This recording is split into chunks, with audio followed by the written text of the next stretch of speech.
Hello, welcome to SM Chens, and I'm your host Soyokaze, and back again with another how to make your own stuff videos.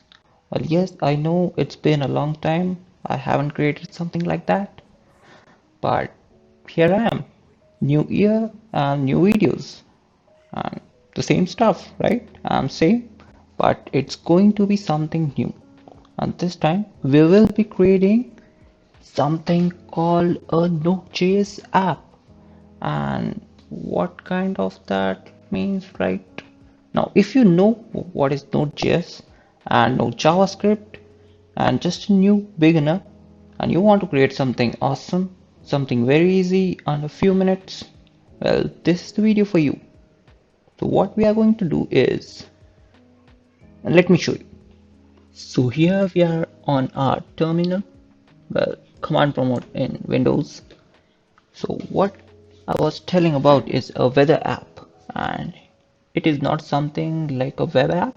It's going to be a CLI app. So you can hit your commands and there you go. You have your own web app that gives you, sorry, a weather app that gives you temperature, visibility, and something more. So let's see how it works. So my script name and the command, the weather, it is kind of an optional thing. We will see when we will be coding, and a place. So what place should we give? Let me say Jaipur. That will be good, right? Okay, so the location is Jaipur, and we have temperature 19 degrees Celsius. Is still cold, but not that cold. And the environment is haze, and visibility is only 3 kilometers. So that's all we get from it. Well, we get so much from the API we will be using, but that is all. What we want to show is going to be small, sweet, and an awesome app. So without any further ado, let's get rolling.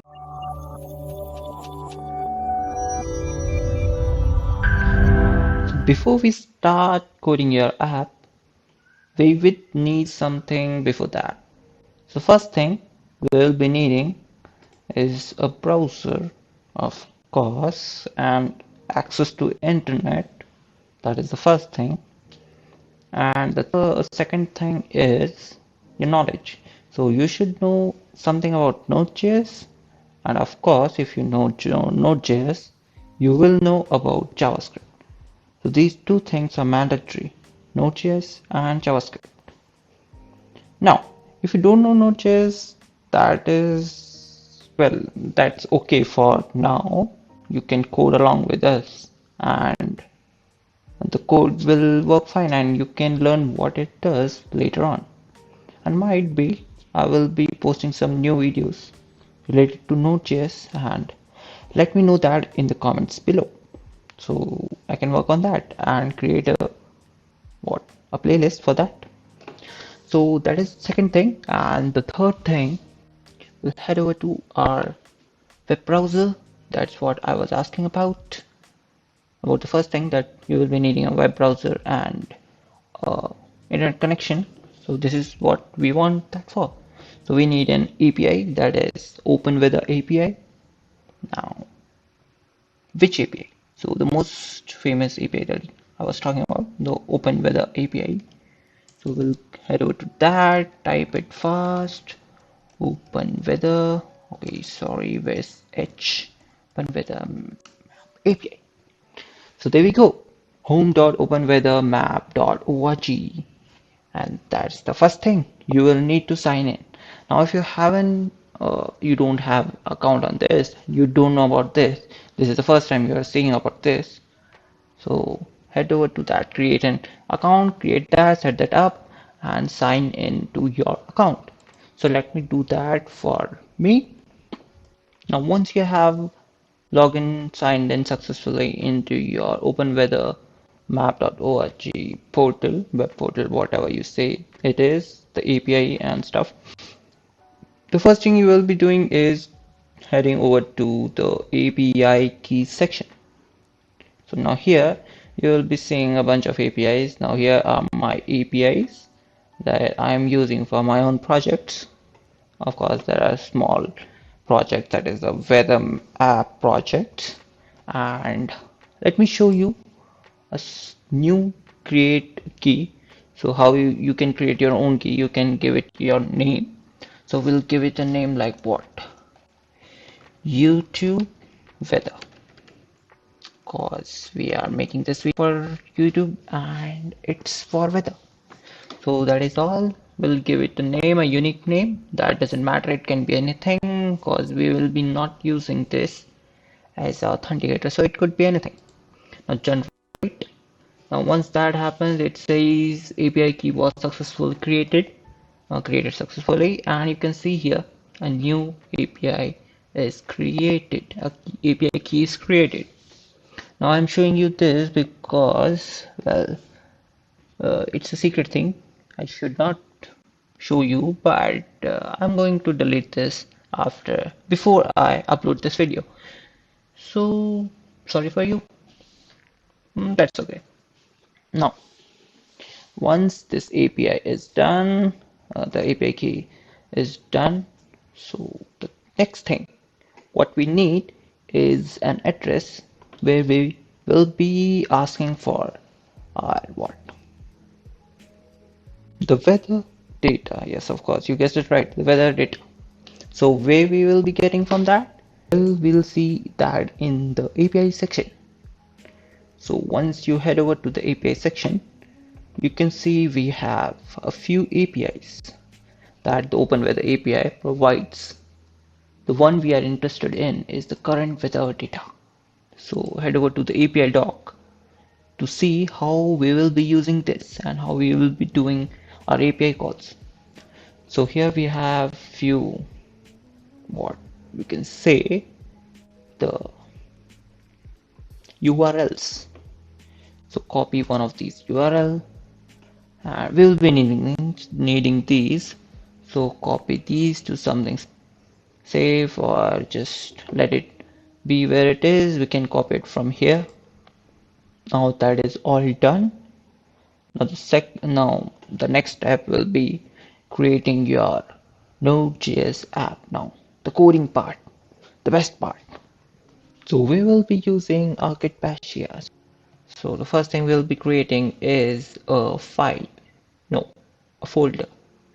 So I've created a folder that is YouTube Weather. You can do that by using the command mkdir and creating your own what directory.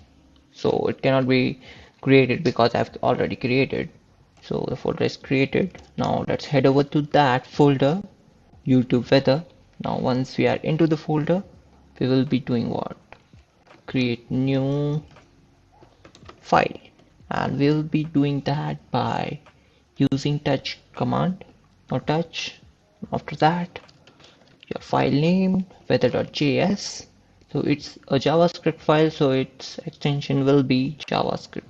No, the extension will be .js. Yes, .js. Yes. So now that's done. Now we'll open our folder.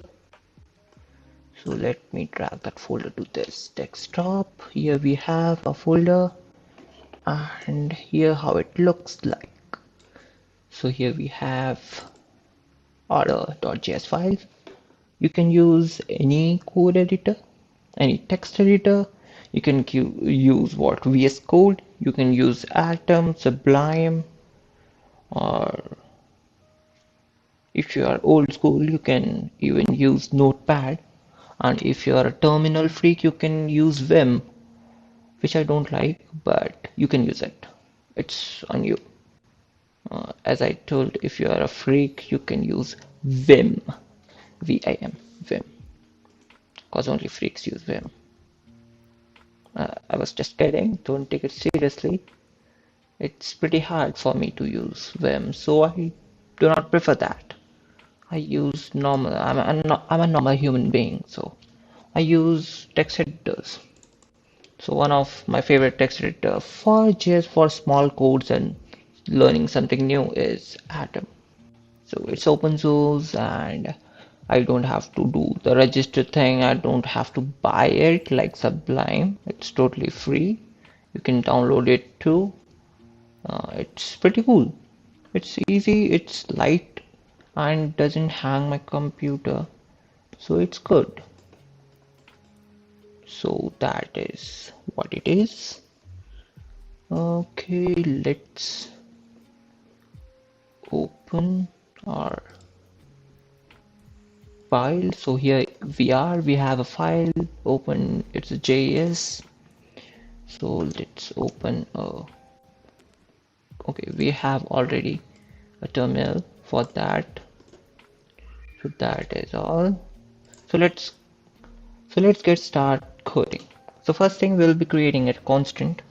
Now that constant can be named anything, API, because we will be storing our API key and the call, the URL. So the first thing, the first attribute will be a key and it will be a string. Let's copy our, once you have signed into this OpenWeather, go to my API keys and so once we are on to our API keys, we will be copying this, our newly created what API key. We have created that. We'll be posting that here and it's going to be a string, then comma, and our call. So the call will be the base URL. So the base URL was in the API section. So here it is. So we'll be only copying this much. So copy and paste that. Now that's all done. We have our API key and the base URL. Now the second thing is how we gonna do that, the fetching thing. So for that we have a module built into our node, and that is HTTPS. And to be specific, we only be using the .get method of HTTPS module. So the first thing we'll be doing is requiring that module. So let's do that, HTTPS as a constant variable, and equate that to require. Now once we have done this, now we'll talk about fetching things in a bit, but before that there's an important thing we should know, and that is how we're going to do the input, like how we're going to take input from our user. So we will be using this weather app through CLI. So the input method will be from CLI itself. So how are we going to do that? So one thing is by using command line arguments. So whatever is passed just after the node and your file name is known as command line arguments.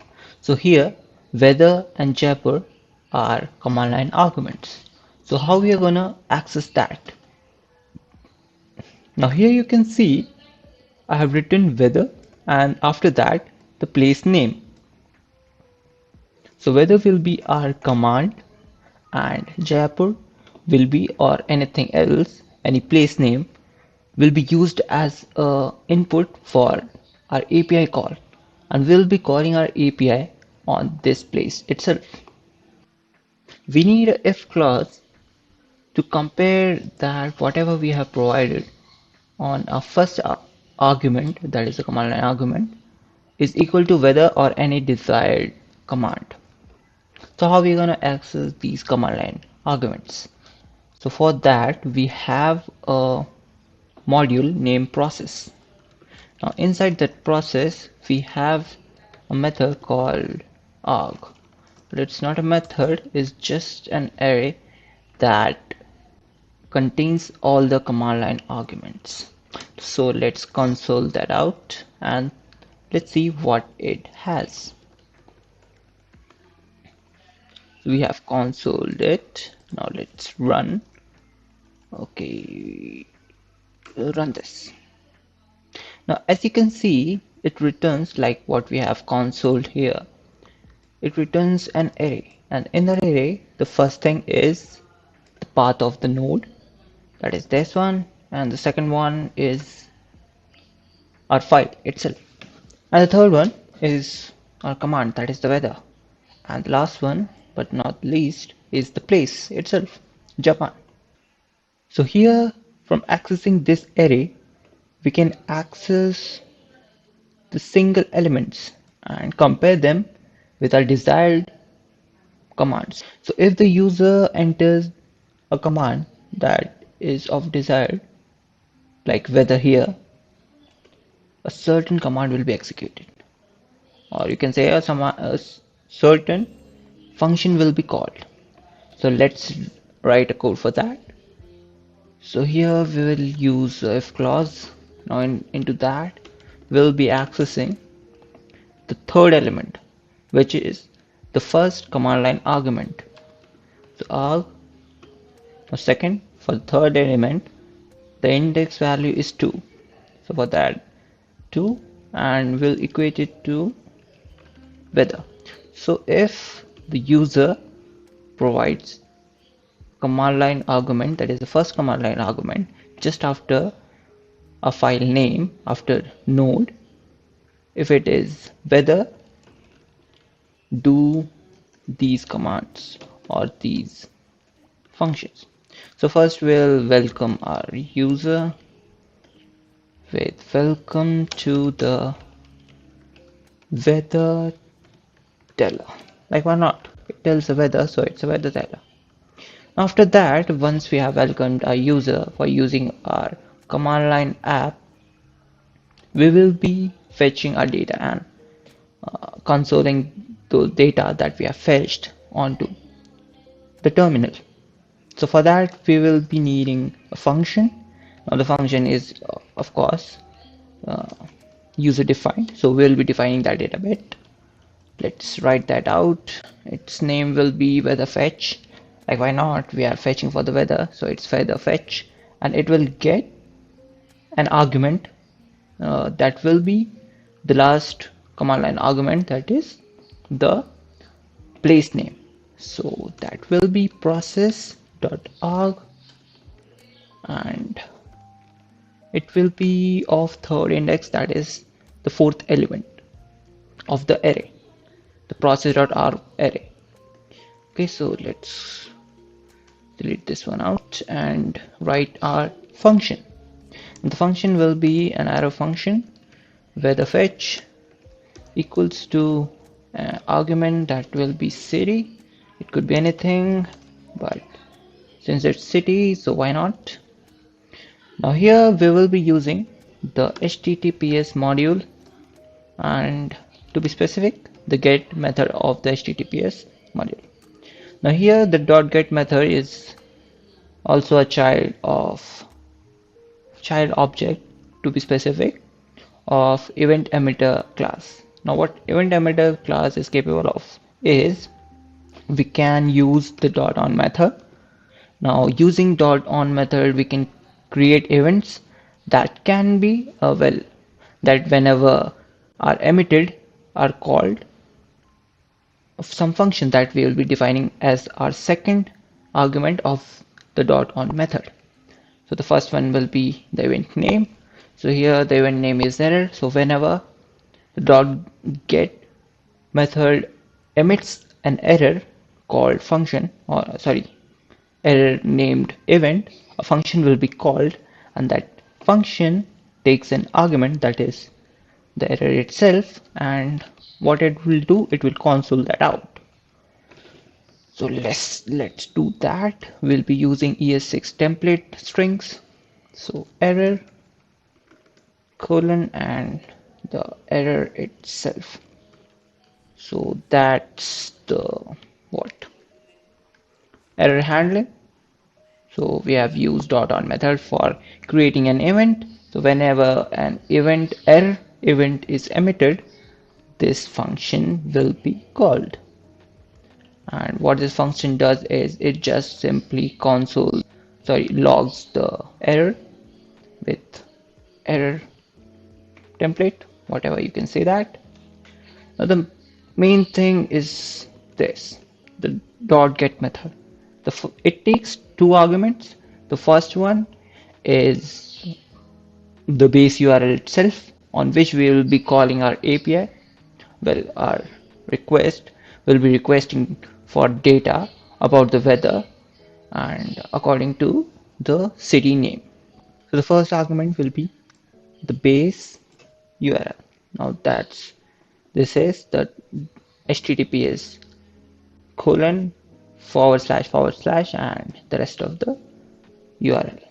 Now once you have noticed here, this thing is when you will copy this API call from the website, it will only give you that from here on, that is api.openweathermap.org data forward slash 2.5 forward slash and the other things.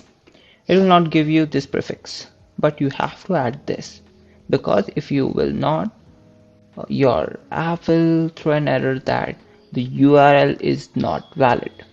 Well, of course, if a URL doesn't have this prefix, that is https dot colon forward slash, it's not a valid URL. So we should add this. So I've added this already. So you should keep that in mind. Now that's done. Let's use template string again from ES6. Now we'll be using api.call as a base URL, and one more thing that we'll be adding to these is, let's head over to our OpenWeather website and you can see with this base URL we have few extra things. The weather and question mark query, the city name and the app ID. That app ID will be equal to the API key that we have just generated. So let's copy this thing out and paste this in just front of our API call template. So what we will be editing from this is editing this to city and making it a variable format. So here it is. Now this will be replaced by the city we have just passed as an argument from our command line arguments. So here it will be replaced from city. Now we have to just replace this one with our API key. So api.key, and let's make this variable too. Okay, so this one is done. Our base URL is ready.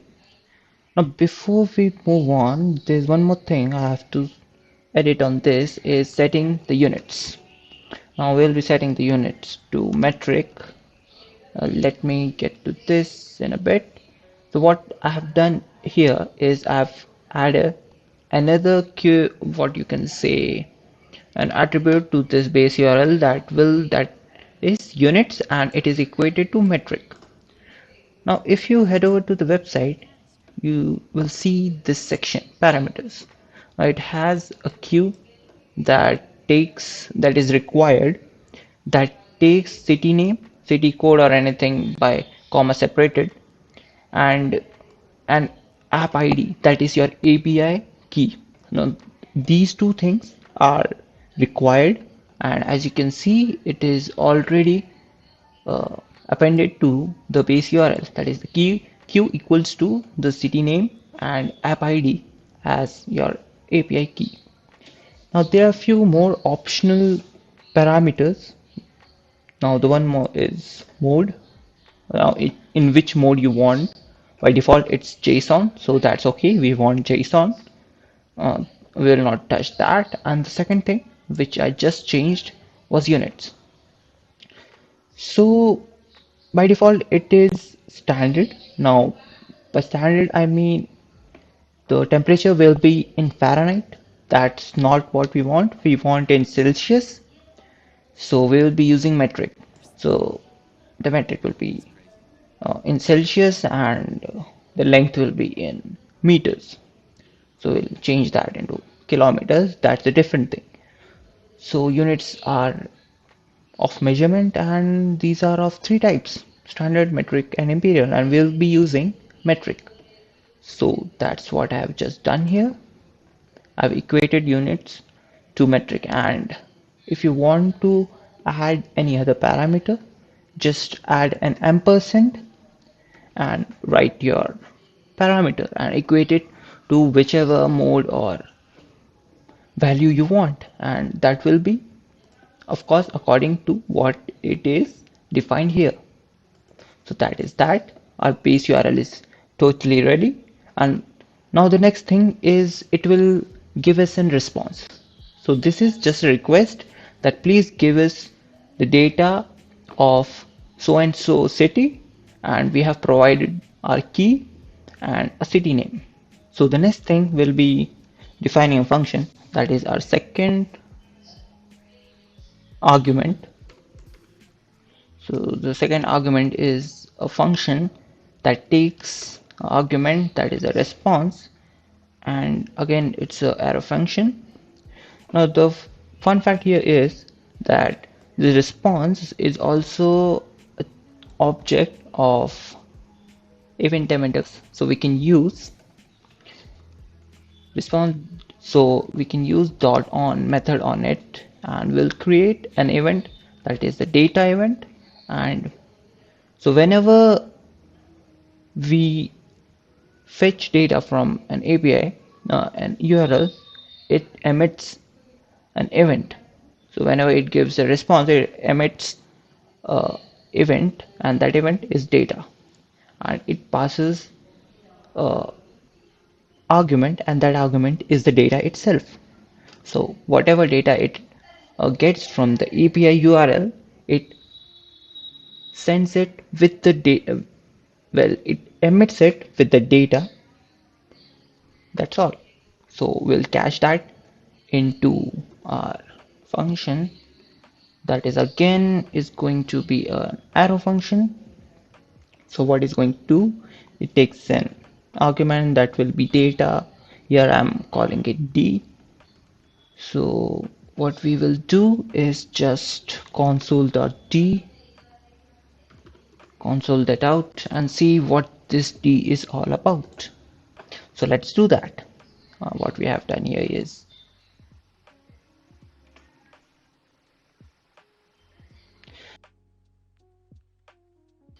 so as you can see here, I just enter weather and Japan.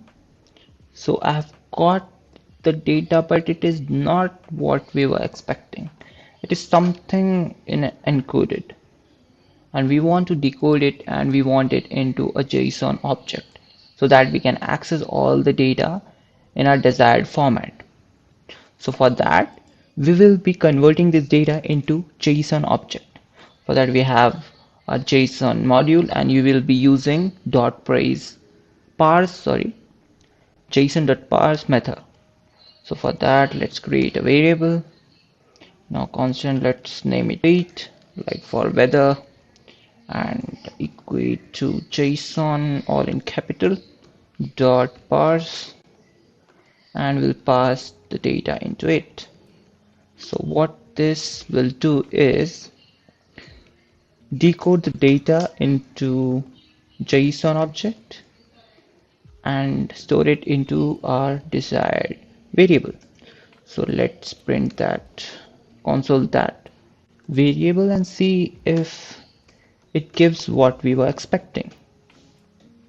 So yes, it gave us an object that has all the data in it: the temperature, the sunrise, country, name, time zone, wind speed, and all that stuff that I have just shown you guys in the starting of the video. The description, that is the environment, temperature, visibility, and the location name. Now here, the most important thing is this attribute COD. Now here this COD is 200. Now if you are familiar with HTTP request and response, you know that this code is stand for 200 OK. That means whatever request was requested from the server is fulfilled, or you can say it was okay that yes, we have found this and here is the data. The response was successful.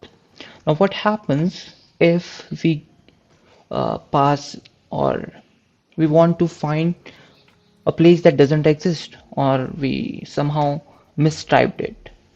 So let's say we have typed it Japan's. Well, Japan doesn't exist.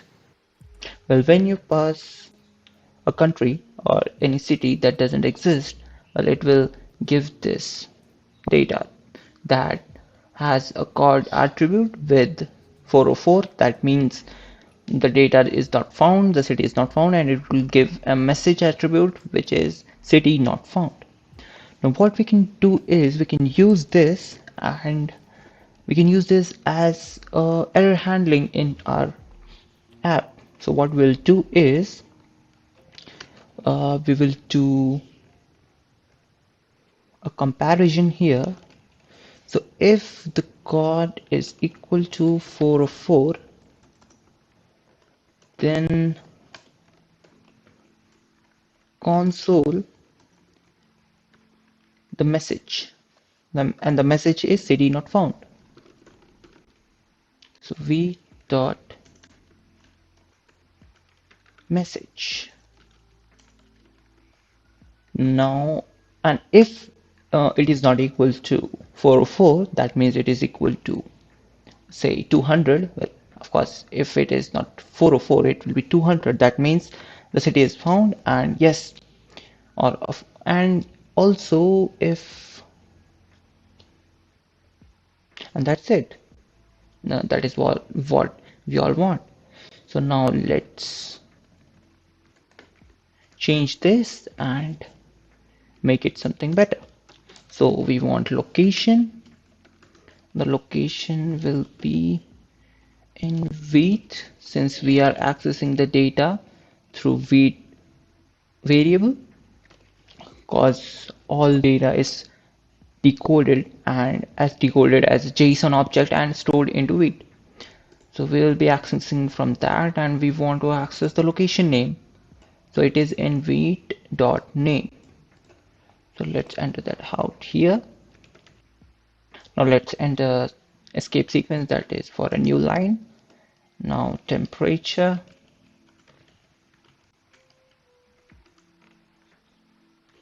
Now where we can find temperature, let's see that too. Now the temperature is in main and it's in temperature. So main dot temperature. So we dot main dot temperature, and this temperature is in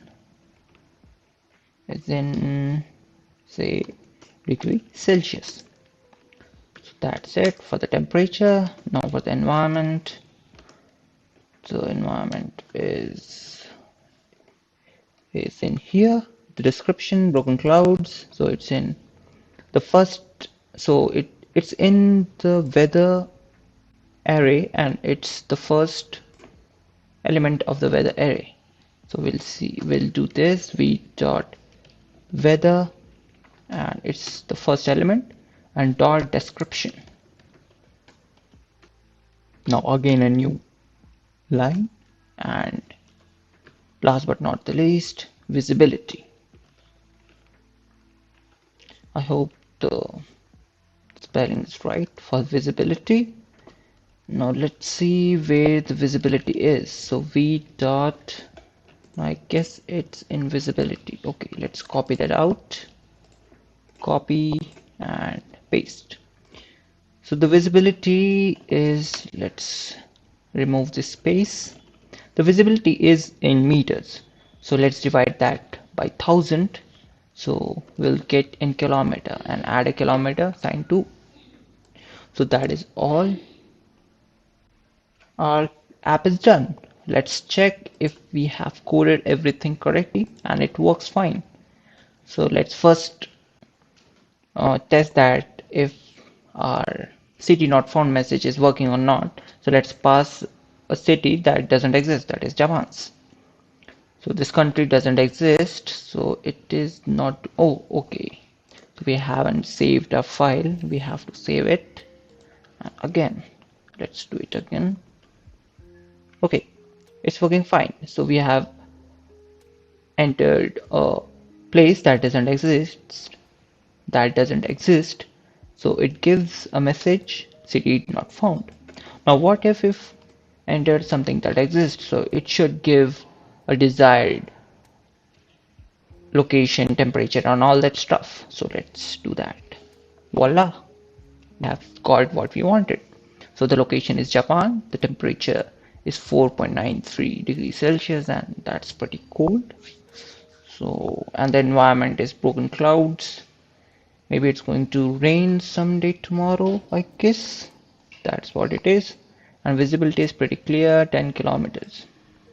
So that is all about the app. It's pretty much it. A small, awesome, whatever you can say, built on Node.js. It's pretty simple, but it's pretty effective. It covers a lot. We have seen how to use APIs, how to use inbuilt modules, and how to do HTTP requests. Now that is all for this video. If you like this video, destroy that like button. If you have any query, please let us know in the comment section below. All the links will be provided into the description itself about the OpenWeather link. And if you want this code, we will be uploading this on our GitHub.